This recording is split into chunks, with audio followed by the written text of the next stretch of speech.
장례를 인도할 때마다 함께 계셨던 분들은 아시겠지만 제가 빠뜨리지 않고 하는 이야기 중 하나가, 이제 고인은 하나님 나라에 하나님 품에 계시고, 그러므로 그는 이제 더 이상 어떤 아픔도 슬픔도 고통도 없으시다.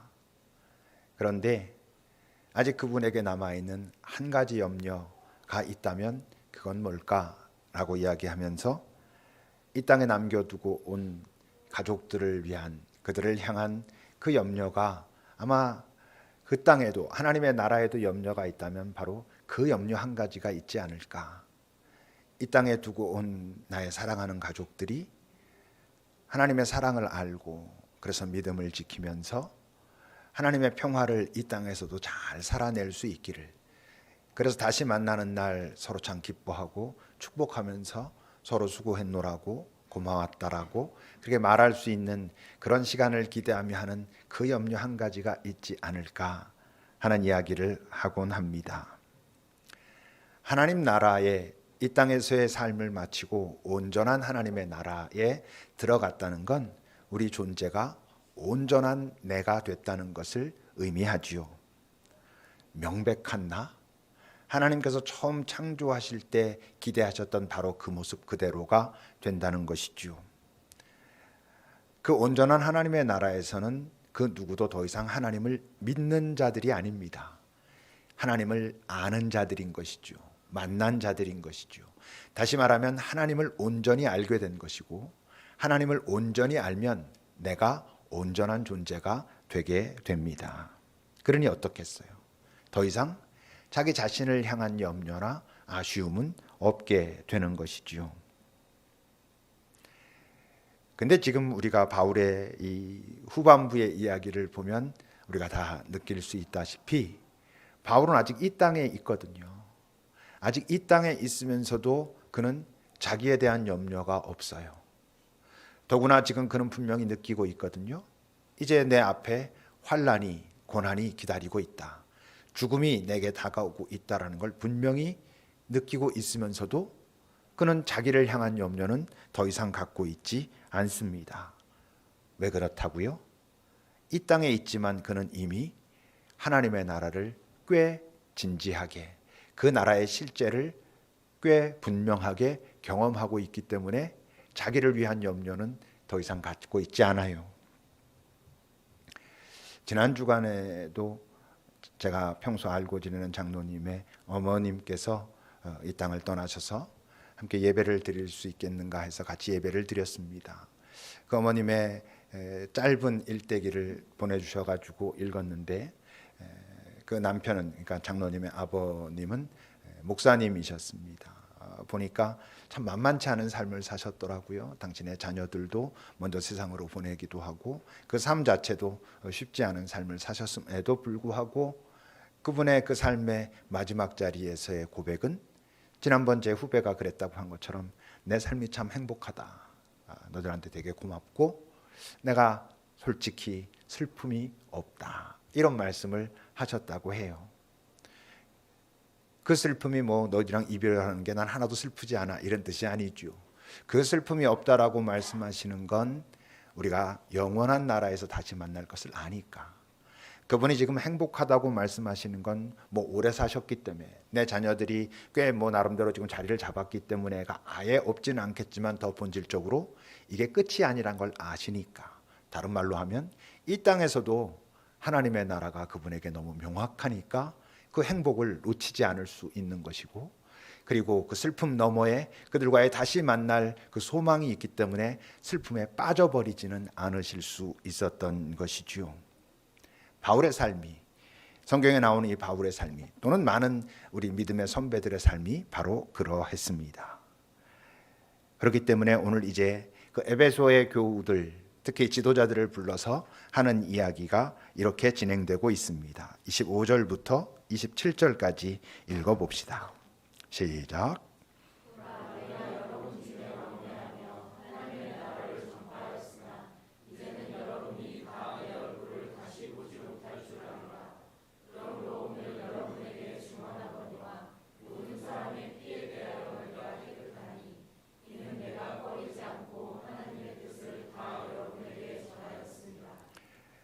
이제 너희들이 나를 다시 보지 못할 거야.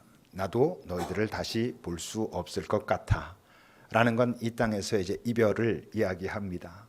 자기에게 그런 고난이, 어려움이, 결국 그 고난은 죽음으로 연결될 것을 알고 있는 것이죠. 그러면서 지금 이들과의 만남의 여정에서 그가 해왔던 이야기들을 하는데 뭐라 말하냐면 내가 해야 할 일은 다 한 것 같다. 이렇게 말하고 있는 거잖아요. 이 공동체, 에베소 공동체를 향해서 하나님께서 나에게 기대하시고 하라 하신 그 일을 내가 온전히 다 마무리했다, 완수했다, 이렇게 말하고 있습니다. 삶의 마지막 자리에서 이렇게 말할 수 있는 건 참 은총인 것이죠. 그죠? 우리 모두가 그 각자의 삶의 마지막 자리가 됐을 때 내 삶을 돌이켜보면 내가 하고 싶은 것들 중에 내가 못 해본 것도 있지만 그래도 내가 해야 할 일은 다 한 것 같아. 참 다행이다. 참 고마웠다. 내 인생이 뭐 사람들보다 더 잘났다라고 말할 수는 없지만 내가 내 인생을 사는 게 참 자랑스럽고 좋네 라고 말할 수 있다면, 내가 여러분들과 만나가지고 하나님께서 내게 기대하신 모든 일들을 다 했으므로 저는 그것으로 충분히 감사하고 만족합니다 라고 우리 각자의 삶의 마지막 자리에서 말할 수 있다면 참 복된 삶을 살아낸 것이라 말할 수 있겠죠. 이제 그런 바울이 내가 너희들과 만나고 하나님께서 내게 기대하신 모든 것을 그래도 내가 다 한 것 같아 라고 하면서 이제 마지막으로 그들에게 권면을 합니다. 마지막 권면은 듣는 사람들 입장에서 볼 땐 다시는 바울을 볼 수 없으니까 바울의 유언 같은 것이죠. 그 유언을 지금 듣고 있는데 역시 자기를 향한 염려는 없어요. 자기를 향한 고민, 그래서 내가 참 큰일 났다 이런 거는 없이 오직 그 교회를 향한 고민이, 염려가 있습니다. 여러분들은 교회가 무엇이라고 생각하십니까? 이 교회 생활이랄까, 이 우리의 신앙생활을 하는 어떤 나름대로의 구심점이죠. 이 교회에 대한 인식은 매우 중요한데 바울이 교회에 대해서 가지고 있던 그 인식이 그 28절에 있습니다. 28절을 읽어보겠습니다. 시작.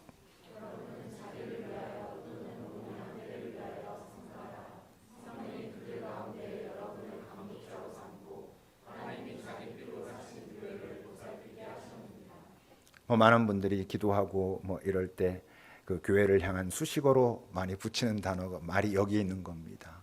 피로 사신 교회 이런 말 많이들 하죠. 그러니까 이 바울의 지금 이 고백은 실제적으로 바울이 그렇게 느끼고 있는 거예요.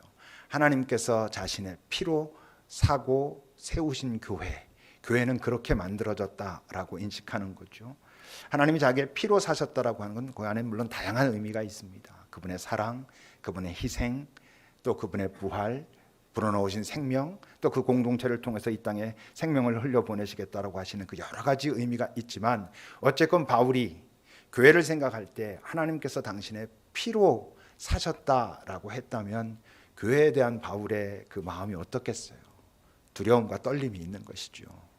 그리고 정말 이 세상의 그 어떤 것보다도 소중히 여기는, 정말 우리가 이렇게 소중한 거 있으면 야 떨어뜨릴까 봐 조심해 이러는 것처럼 그 이상의 깊은 그 교회에 대한 그 감사, 두려움, 떨림 이런 것들을 바울은 이제 가지고 있었던 것입니다. 우리 각자가 교회라고 하죠. 예수를 믿으면 하나님의 성령이 우리 안에 내주하시고 그럼 우리 각자가 교회다라고 말합니다. 그런데 여러분, 우리 각자인 개인인 이 교회는 공동체로서의 교회, 그 교회와 뗄 수 없는 관계에 놓여 있지요. 여러분들이 속한 공동체인 교회가 건강하지 않으면 개인인 교회가 건강한 것은 참 어려운 일입니다. 공동체인 교회가 건강하지 않은데 개인이 건강한다는 것은 참 어렵고 그것을 지키려면 너무 고통스러운 일인 거예요. 그런 경험들을 해봤던 분들도 아마 있을지 모르겠습니다. 어떤 교회를 어쩌면 또 지금 현재 하고 계실지도 모르죠. 이 교회가 너무 어려워, 안 좋아, 틀렸어, 다르거나 나한테 맞지 않거나 이런 걸 떠나서 이 교회가 분명히 하나님의 어떤 질서 속에 틀렸어. 근데 나는 지금 하나님의 질서를 살아가야 되겠어. 그럼에도 불구하고 이 공동체를 떠날 수 없는 건 이 공동체를 향한 하나님께서 내게 기대하시는 게 있는 것 같아. 여러분 이게 얼마나 힘든 일이에요.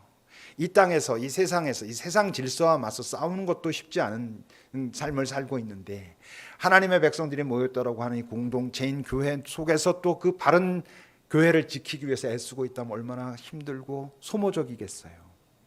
여러분, 그러니까 이 공동체를 위해서 우리가 기도하고 함께 세워가야 하는 건 단순히 뭐 담임 목사를 위해서라든지 뭐 이 교회라고 하는 어떤 큰 덩어리를 위해서가 아니라 나 자신을 위해서 정말 소중한 일이고, 우리 모두가 애써야 하는 일이고, 살펴야 하는 일이고, 참여해야 하는 그런 일이지요. 이제 오늘 바울은 에베소 장로들, 지도자들을 모아놓고 마지막으로 어떤 권면을 하냐 하면 교회 공동체의 건강함을 위한 권면들을 합니다. 그 건강을 위해서 기억해야 될 필수적인 것들이 몇 가지 있다라고 말하고 있는 것이지요. 그 첫 번째는 28절에 있습니다. 다시 28절을 읽어봅시다. 시작.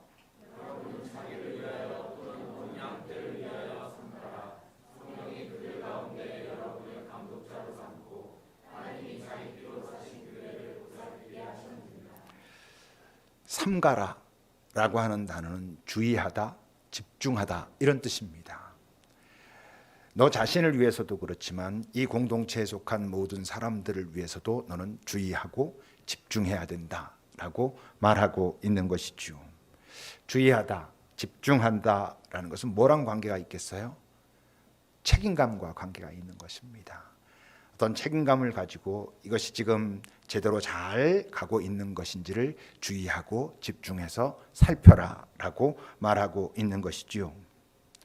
이 책임감의 핵심을 우리가 착각하면 그래서 내가 잘해야 된다라고 생각하기 쉬운데, 책임감의 핵심은 잘하는 것이 아닙니다. 잘하는 것이 핵심이 되면 우리는 오버할 가능성이 있어요. 다른 방법으로 잘하고 싶어질 수도 있어요. 이 책임감을 지켜주는 가장 중요한 핵심은 지금 그 뒤에 나온 것처럼 하나님께서 당신의 피로 사신 교회를 나에게 맡기셨다라고 하는 자각이에요. 이 공동체가 어떤 공동체인데, 하나님이 그렇게 만드신 공동체인데 그 공동체를 나에게 섬기라고 관리하라고 하셨다라고 하는 그 두려움, 아마 두려움과 함께 분명히 영광스러움이 같이 있겠죠. 하나님이 그 일을 나에게 맡기셨다니라고 하는 영광과, 그런데 이 일을 내가 잘 감당해야 할 텐데라고 하는 그 두려움이 같이 있는데, 그것은 이게 하나님의 교회고 하나님께서 그것을 나에게 또는 여기 있는 각자에게 맡기셨다라고 하는 그 자각입니다. 이건 단순히 뭐 담임 목사가 아니면 전도사들이 그러는 게 아니고, 여기는 모두는 주님께서 불러서 세우신 사람들입니다. 그러니까 여기는 우리 모두는 그 부르심에 합당한 모습으로 서고 책임감을 느껴야 될 그런 사람들인 것이지요. 그러니까 매 순간 하나님의 뜻을 찾는 게 맞습니다. 매 순간 하나님의 뜻을 찾고 따르려고 하는 것이 맞습니다. 우리 연약하니까 놓치지요.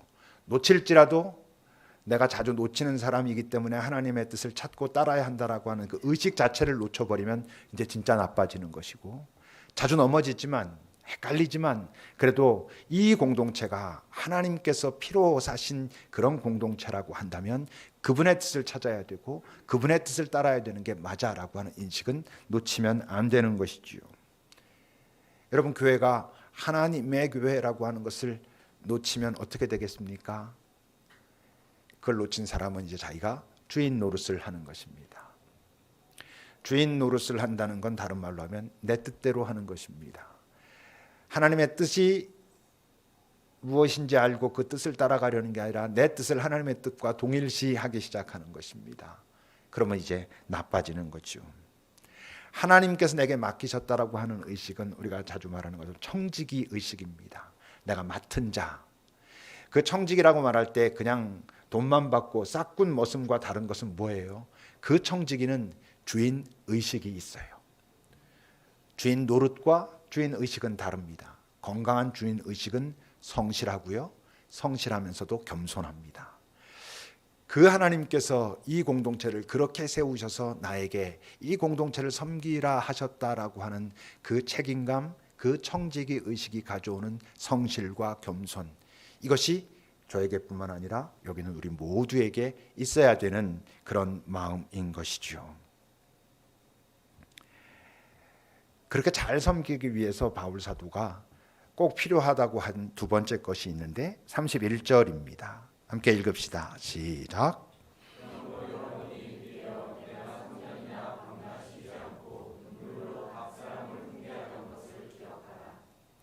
깨어 있어라 라고 말하는 겁니다. 잘 깨어서 내가 너희들에게 가르친 하나님의 말씀, 그 말씀을 잘 기억하고, 그러므로 지금 벌어지는 많은 일들이 과연 그 하나님의 뜻에 맞는지 잘 확인해야 된다.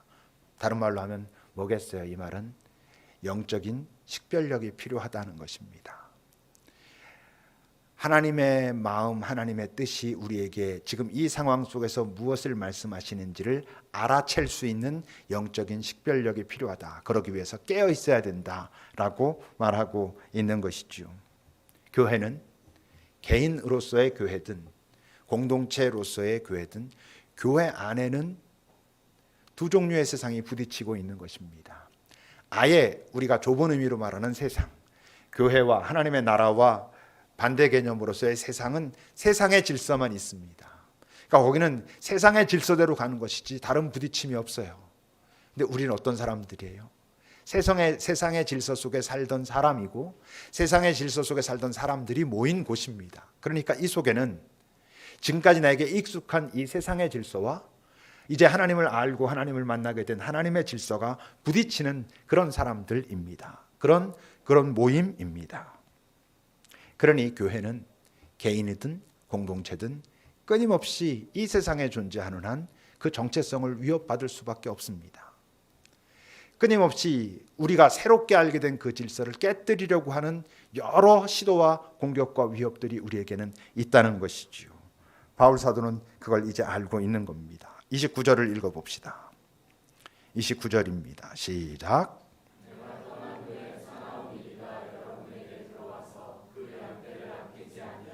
이건 외적 위협을 말하고 있는 거겠죠. 이 세상에서 우리에게 들어오는 여러 공격들, 이 공동체 밖에서 벌어지고 있는 우리를 향해서 하고 있는 위협들, 이걸 우리가 좀 풀어서 말한다면 아예 하나님을 알지 못하는 자들의 위협, 다른 말로 하면 유혹이 있습니다. 우리가 익숙하잖아요. 이렇게 하면 더 빠를 것 같고 좋을 것 같고 높아질 것 같고 잘 될 것 같고, 그런 어떤 것들이 우리가 하나님을 믿어도 하나님의 백성이 되었어도 그런 공동체 속에도 계속 그런 위협들이 있습니다. 그뿐만 아니죠. 하나님을 알지 못한 것과 비슷하지만 잘못 알고 있는 자들의 공격이 있습니다. 요즘으로 말하면 이단의 공격이 있다는 것입니다. 뭐 요즘 신천지나 이런 이야기 많이 하잖아요. 이단의 공격은 교회가 건강하지 않을 때 횡행하는 것입니다. 왜 요즘 이단들이 그렇게 횡행합니까? 그들이 이 세상, 좁은 의미의 세상에 나가서 복음을 전하느라고 그들이 열심을 내고 있습니까? 아닙니다. 이 땅에 지금 횡행하고 있는 이단들은 기성교회들에게 접근해서 그들을 공격합니다. 왜? 허접하거든. 너무 엉터리거든. 자기네들이 뭔가 지금 끝이 다른 어떤 이단인 것을 본인들이 의식하느냐 의식하지 않냐와 관계없이 지금 현재 존재하고 있는 많은 교회들이 하나님의 질서에서 어긋나 있는 것이 분명히 있거든. 그 안에 혼란과 헷갈림들이 있거든요. 그러니 여러분, 우리가 조심해야 됩니다. 이 공동체 안에도 얼마든지 이단이 들어와서 아니야, 지금 너희들이 말하고 있는 저 지도자들이 말하고 있는 그것은 틀렸어, 이게 맞아 라고 할 때 우리가 바로 알고 있지 못하면 언제든지 넘어갈 수 있습니다. 망할 수도 있습니다. 외적인 위협뿐이겠습니까? 30절입니다. 함께 읽어보겠습니다. 시작.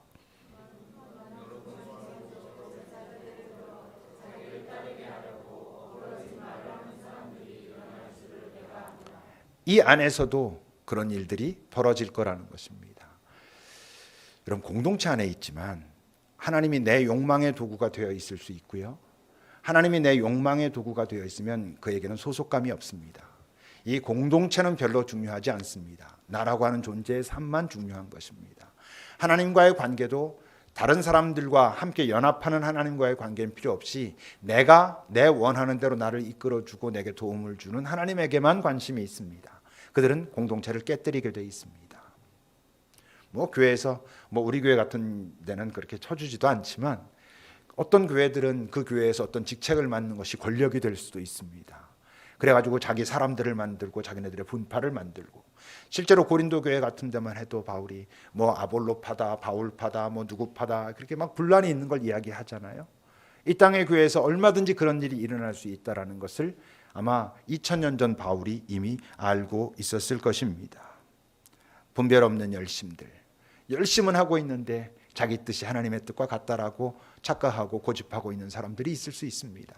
신앙의 연륜이 오래됐거나 어떤 직책을 맡았거나 아니면 다른 경제적인 어떤 자기가 후원들을 많이 하고 있거나 그럴 때 자기 뜻이 마치 하나님의 뜻인 것처럼 할 수 있거든요. 그들이 공동체를 망가뜨리는 것입니다. 외적이든 내적이든 교회 공동체 안에는, 개인 교회 안에는 끊임없는 위협이 있고, 그래서 베드로 사도는 어떻게 말합니까? 베드로전서 5장 8절과 9절입니다. 함께 읽어봅시다. 시작.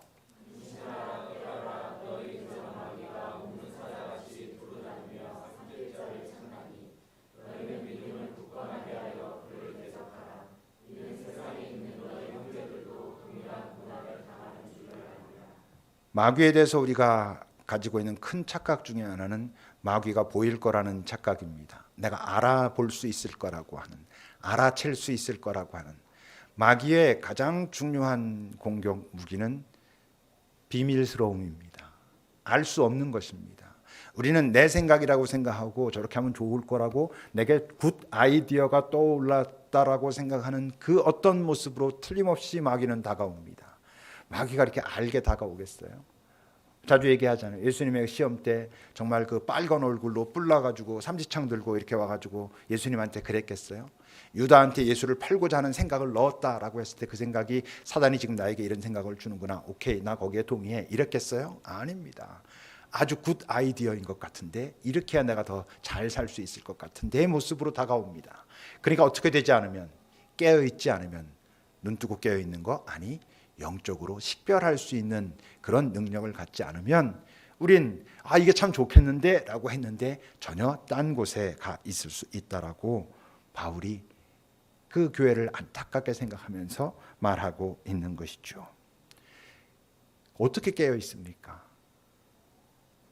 그러니까 성장해야 하는 것입니다. 32절입니다. 함께 읽어보겠습니다. 시작.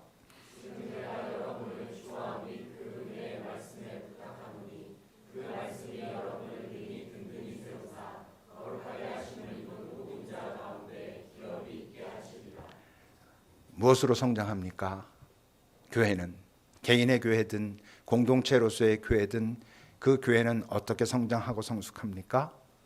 말씀을 통해서 성장해야 됩니다.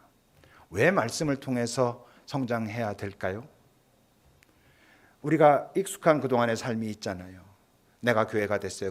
근데 그래서 공동체를 알게 됐어요. 우리가 지금 알고 있는 것, 익숙한 것은 전부 이 세상의 질서예요. 근데 우리가 하나님이라고 하는 존재를 알았다라고 하는 그 전제로 놓고 그 다음엔 내가 하나님의 뜻은 이럴 거야 라고 판단하기 시작하면 결국 뭐랑 똑같겠어요? 이전에 익숙함이랑 하나도 다를 게 없어요. 교회가 그 정체성을 잃어버리는, 교회다움을 놓치는 가장 그 위험한 것들이 어떤 건 줄 알아요? 교회의 성장과 성숙을 이 세상의 질서와 같은 잣대로 보는 거예요. 다른 말로 하면 겉모습을 통해서 성장과 성숙을 보는 거예요. 숫자가 좋은 거라고 말하고 있어요. 그것이 가장 좋대요. 그것이 부흥과 같은 것이래요. 그것이 성장이래요. 정말 그럴까요? 숫자만 많아지면 그것이 성장이겠습니까? 그렇지 않습니다. 큰 건물 지으면 성장이겠습니까? 그렇지 않습니다. 숫자가 많아지는 것, 큰 건물을 짓는 게 다 나쁘다라고 말할 수는 없지만 숫자가 많아지고 큰 건물을 짓는 것이 성장이다라고 우리가 말하기 시작하면 교회는 그 정체성을 잃어버리게 돼 있습니다. 사역을 잘 감당하는 것이 성장이겠습니까? 아닙니다. 사역을 잘 감당한다고 성장이라고 말할 수 없습니다. 흰갑권에 우리가 어린이집을 이번에 개원합니다. 그럼 우리 급입교회가 잘 성장하고 성숙한 것입니까? 아닙니다. 큰 돈 들이지 않고 할 수 있는 일입니다. 어떤 중심으로, 어떤 마음으로 그리고 어디로부터 온 마음을 가지고 하느냐가 훨씬 더 중요하지, 그것을 했다라고 하는 자체가 우리가 성장했다, 성숙했다라고 절대 말할 수 없습니다. 강남에 있는 어떤 교회 이번에 헌당하고 뭐 하면서 수천만 원 들어서, 수천억을 들여서 하고 아직도 엄청난 빚이 남아 있는데도 그들이 헌당하면서 하나님께서 모든 거 하셨다라고 하며 이번에 뭐 수백 가지 무슨 좋은 사역들을 한답니다. 물론 다 나쁘다고 말하면 뭐 그것도 이상한 이야기겠지만 그 수백 가지 사역을 하고 있다는 이유 때문에 그 교회는 하나님의 뜻에 합치된 교회라고 말할 수 있습니까? 아닙니다. 말씀이 우리를 성장시켜야 됩니다. 하나님의 말씀이, 다른 말로 하면 하나님의 말씀이란 지금까지 내가 살아왔던 다른 질서, 그분께 내가 그분의 나라를 소망한다고 한다면 그분 나라의 통치 방식, 그분 나라의 질서를 배워가는 것이 하나님의 말씀을 배우는 것입니다. 교회 안에서도요, 똑똑하고 잘난 사람들, 이 세상에서 이 안에 들어와 가지고 선포되는 하나님의 말씀 아니면 기록된 하나님의 말씀을 자기 잣대로 해석하면서 이건 이상해 저건 이상해 할 수 있습니다. 때론 그게 맞을 수도 있습니다. 그럼에도 불구하고 그것을 자기가 믿기 시작하면, 그것이 기준이 되기 시작하면 나빠지는 것입니다. 자기만 아니 주변에 있는 사람들까지도 혼란스럽게 만들 수 있습니다. 그런데 기억해야 될 건 하나님의 말씀 많이 아는 것이라고 꼭 좋은 건 아닙니다. 많이 알아서 나쁠 건 없지만 많이 알기 때문에 성장하고 성숙했다라고 믿는 것도, 그것도 문제가 있습니다. 나는 성경을 뭐 27번 읽었다. 어쩌라고? 27번 읽어서 어떻게 하라고요? 나는 성경을 15번 썼다. 어쩌라고? 많이 읽는 것, 많이 아는 것 나쁘다고 말할 수는 없지요. 그렇지만 그것이 성장은 아닙니다. 왜? 깊이 제대로 잘 아는 게 훨씬 중요합니다. 하나님의 말씀은 살아서 생명이 있어서 움직인다 했지요. 그러니까 같은 말씀도 오늘 내가 듣는 그 말씀하고 내일 듣는 말씀하고 내일이라도 다른 상황에서 듣는 말씀하고 또는 거기서 내가 듣는 말씀과 저가 듣는 말씀은 같은 말씀도 다르게 말씀하고 계실 수 있습니다. 깨어 있어야 되고 잘 하나님의 말씀을 아는 것이 훨씬 더 중요합니다. 물론 잘 깊이 아는 것보다 더 중요한 건 뭐예요? 그렇게 깨달은 말씀이 내 삶의 기준이 되고 있는가 하는 것입니다. 내 삶의 선택의 자리에서 그게 실제로 작동하고 있는가 하는 것이 훨씬 더 중요하죠. 머리에만 있어도 소용없고요. 많이 깊이 알았다고 내 마음에만 있어도 소용없지요. 결국 그 말씀은 어디서 사용돼야 돼? 내 이 바깥에서 사용이 돼야 실제적인 하나님의 말씀의 능력이 드러나는 것이거든요. 그래야 성장하는 것이거든요. 바울은 오늘 그 이야기를 하고 있습니다. 지도자들의 중요성, 세움받은 자들이 정신 똑바로 차리고 청지기의 의식을, 그 주인 의식을 가지고 겸손하게 성실하게 해야 되고 잘 깨어서 도대체 하나님의 말씀이 우리에게 무엇을 말씀하시는지 알아야 되고 그러려면 말씀을 통해서 우리가 잘 성장해 가야 되는데 빠뜨리지 말아야 될 또 한 가지가 있다라고 말하면서 35절입니다. 함께 읽겠습니다. 시작.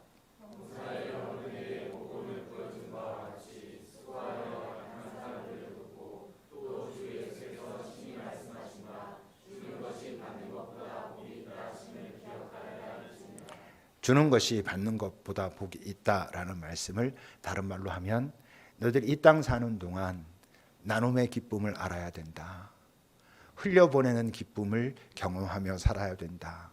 그랬을 때 벌어지는 그 풍성함, 그것을 너희들이 알아야 이 땅에서 하나님의 질서를 알게 되는 것이다 라고 말하는 것입니다. 오병이어의 기적은 물론 그 기적 자체가 보여주는 놀라움이 있지만 실제 오병이어의 기적이라는 게 뭐 조금 많아졌다라는 것이겠습니까? 작은 것도 나눌 수 있다는 것입니다. 다 함께 누릴 수 있다라고 하는 메시지가 오병이어 속엔 있는 것이죠. 내가 누구와 나눴습니다. 내가 누구와 나눠서 그가 그것을 통해서 위로를 얻고 기쁨을 얻었습니다. 근데 잘 나눠본 사람들은 압니다. 그 기쁨은 그 사람만의 기쁨이 아니라 나의 기쁨이기도 합니다. 나의 기쁨일 뿐만 아니라 내 삶의 열매가 되기도 합니다. 내가 누군가 나누어서 그가 기쁘면 그의 기쁨은 나의 기쁨일 뿐만 아니라 나의 열매일 뿐만 아니라 주님의 기쁨이기도 하고 주님은 그것을 기억하십니다.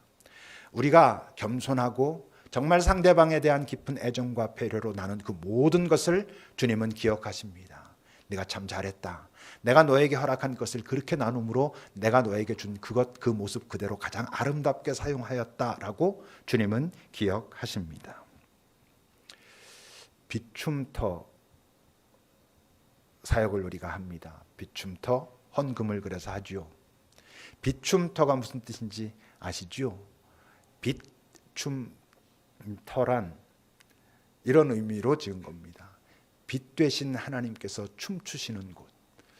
좀 하나님이 춤추신다니까 이상한가요? 뭐 충분히 좀 춤추실 수 있을 것 같아요. 그리고 거기에 또 하나의 의미는 빛 되신 하나님 앞에서 춤추는 곳, 우리가. 그게 비춤터의 의미입니다. 저는 비춤터 이 일을 우리가 잘한 것 같아요. 귀한 것 같아요. 개인적으로 하기 쉽지 않으니까 우리가 함께 일정액을 모아서 정말 이것이 필요한, 우리가 다 감당할 수는 없지만 이 땅에 부족한 모든 것으로 보낼 수는 없지만 우리가 알게 된, 그리고 주님께서 그래 거기라고 말씀하시는 그 자리를 찾아서 잘 흘려보내는 이 사역은 전 참 귀한 것이고 하나님께서 참 기뻐하신다 생각합니다. 전 여러분들이 비춤터 사역, 비춤터 헌금을 소중히 여기기를 바라고 동참하기를 바랍니다. 저는 버는 게 없어서 한 구자씩이라도 하시는 게 저는 좋은 거라고 생각합니다. 결국 좋습니다. 저는 뭐 거기에 대한 확신이 있습니다. 그래서 그 일을 우리가 잘 감당해 갈 수 있기를 저는 하나님이 원하실 것 같아요. 우리가 이 땅에 살면서 어쩔 수 없이 내게 중요할 수밖에 없는 세상에 살고 우리가 그러지 않으려고 해도 자꾸 이제 그렇게 되는 부분들이 있죠. 그렇지만 거기에 멈추지는 않는, 그래도 내가 나눌 수 있는 것을 최선을 다해서 나누려고 애쓰는, 그래서 내 기쁨이 나의 향한 것에서 넘어서 저의 기쁨이 나의 기쁨과 같아지고 내 삶의 열매가 되고 하나님이 나와 그를 함께 바라보며 기뻐하시게 하는 그런 삶이 필요한 것이지요. 바울은 이제 다시 보지 못할 에베소의 지도자들을 불러서 크게 이렇게 한 4가지 정도를 이야기합니다. 지도자들의 중요함, 영적인 식별력, 말씀을 통한 성장, 그리고 나눔, 이런 이야기들을 다 하고 나 이제 떠나야 돼, 빨리 이제 예루살렘 교회로 가야 돼 라고 가는 것이죠. 다시 한번 또 읽어볼까요? 36절에서 38절 말씀까지입니다. 시작.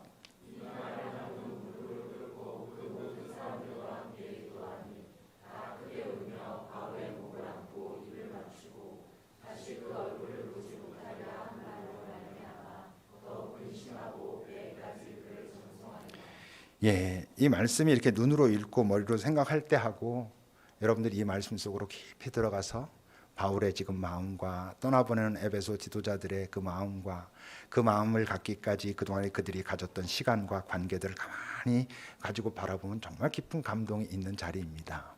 정말 아름다운 이별인데 이 아름다운 이별이라고 보이는 이 모습으로 끝나지 않고 아름다운 이별 그 후는 다른 말로 하면 아름다운 만남이 되려면 영원의 나라에서 다시 그들이 만나서 지금 이 이별이 정말 아름다운 이별이었구나라고 서로 또 인정하고 축복하고 축하하고 고마워하고 이러려면 이제 어떻게 돼야 돼요? 이렇게 보내고 난 후에 에베소 교회의 지도자들이 지금 바울이 권면하고 있는 그 권면들을 잘 지켜내야 지금 이 이별이 진짜 아름다운 이별이지. 딱 보내고 나서 어휴 그동안 저 사람 때문에 힘들어 죽을 뻔했네 이러고 말았다면 그게 뭐 아름다운 이별이 되겠어요. 이 말씀을 이번에 마지막 다시 이렇게 묵상하면서 이제 에베소 지도자들이 와가지고 항구에서 바울 배 타고 잘 가라고 이렇게 인사하잖아요. 바울이 마지막에 이렇게 그들 항구에 있는 에베소 지도자들에게 손을 들면서 뭐라 그랬을까? 좀 그렇게 말했을 것 같아요. 이젠 너희 차례야 이러시지 않았을까 싶어요. 바울 사도가 그동안 내가 애쓰고 너희들도 같이 돕고 이렇게 해왔고 앞으로 이제 나는 이 땅에서 너희들이 더 이상 보지 못할 텐데 이제 너희들이 그 일을 감당해야 돼. 너희 차례가 됐어. 잘하고 이 다음에 우리 하나님의 나라에서 다시 만나자 이러지 않았을까? 그리고 그들은 지켜가려고 애쓰지 않았을까?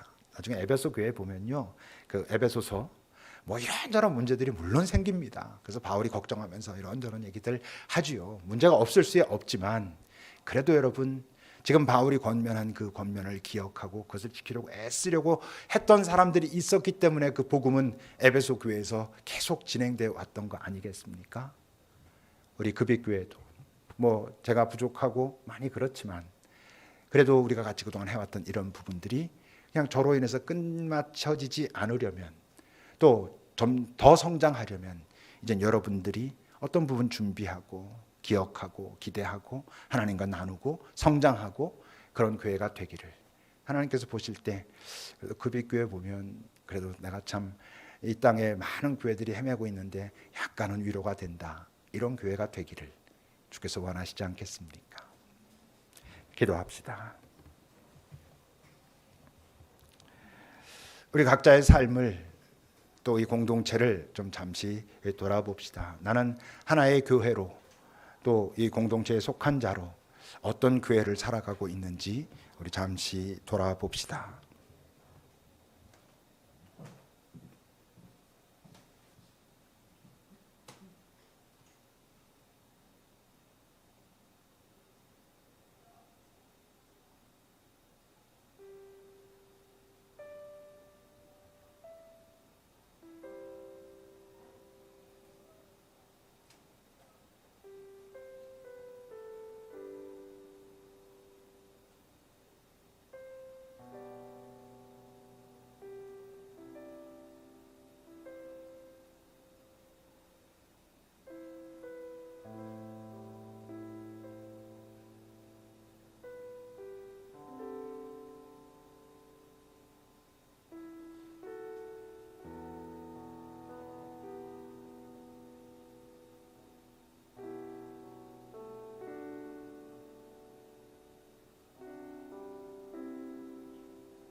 하나님,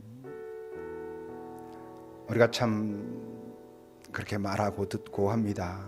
하나님의 나라를 맛보며 살아야 한다라고. 근데 도대체 어떻게 맛봐야 하는지, 오늘 바울의 권면처럼 내게 맡기신 내 삶의 모든 것을 기억하고 내가 주인 아니라 청지기 의식, 좋은 주인 의식, 겸손과 성실로 살아가야 한다는 걸,